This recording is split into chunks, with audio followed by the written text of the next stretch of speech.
Oui, merci, Monsieur le Président, Monsieur le rapporteur général, Monsieur le rapporteur spécial et Monsieur le directeur général. En 2020, BPI France annonçait 40 milliards d'investissements divers au service de la transition écologique, investissements qui appartenaient cependant déjà au plan de relance.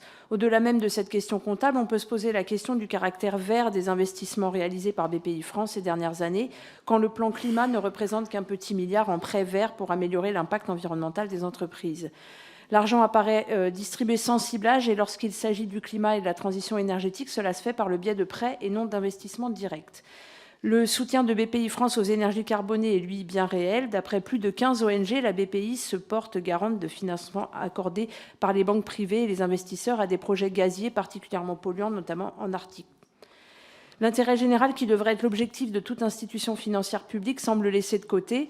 Une autre voie est pourtant possible pour cette institution. Il faudrait faire de la BPI un réel outil d'investissement étatique, ciblé sur les priorités, telles que la rénovation thermique des bâtiments et placé sous contrôle parlementaire.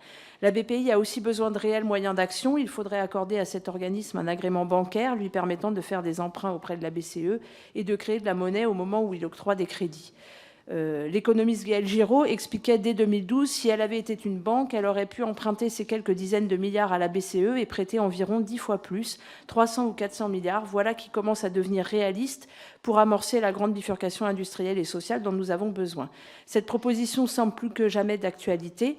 Ainsi, quelles garanties pouvez-vous nous apporter quant à la concrétisation des ambitions écologiques et sociales affichées lorsque l'on sait la faiblesse des marges de manœuvre de votre institution? Merci.